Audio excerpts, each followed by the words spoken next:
নমস্কার সবাইকে। তো আজকে আমার এই ভিডিওতে আমি দেখাবো আমার লাউ ক্ষেত। হ্যাঁ, লাউ ক্ষেতের মধ্যে কি পরিমাণে লাউ ধরেছে। লাউ এখন অনেকগুলো আমি বিক্রি করেছি। তো এইমাত্র আমাদের খুলনায় একজন লাউ বিক্রেতা লাখপতি হয়েছেন। আমরা নিয়ে যাচ্ছি ওনাকে ওনার লাউ ক্ষেত দেখাতে।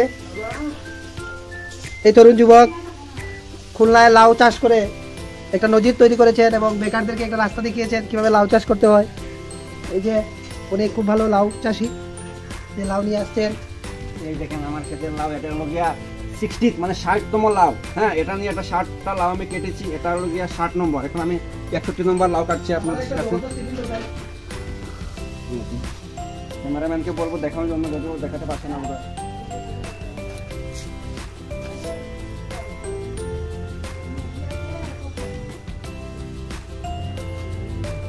এই দেখেন, এটা আমার 61তম লাউ এই বছরের। আমার এই ছোট্ট লাউ ক্ষেতটি থেকে আমি 61টা লাউ বাজারজাত করেছি। বাজারজাত টোটাল আমি এখান থেকে পেরেছি। এর মধ্যে খাওয়া দাওয়া হয়েছে এবং গ্রামের মধ্যে আমি বিতরণ করেছি এবং এটা সুদূর ধর্মনগর পর্যন্ত আমি এগুলো সাপ্লাই করেছি।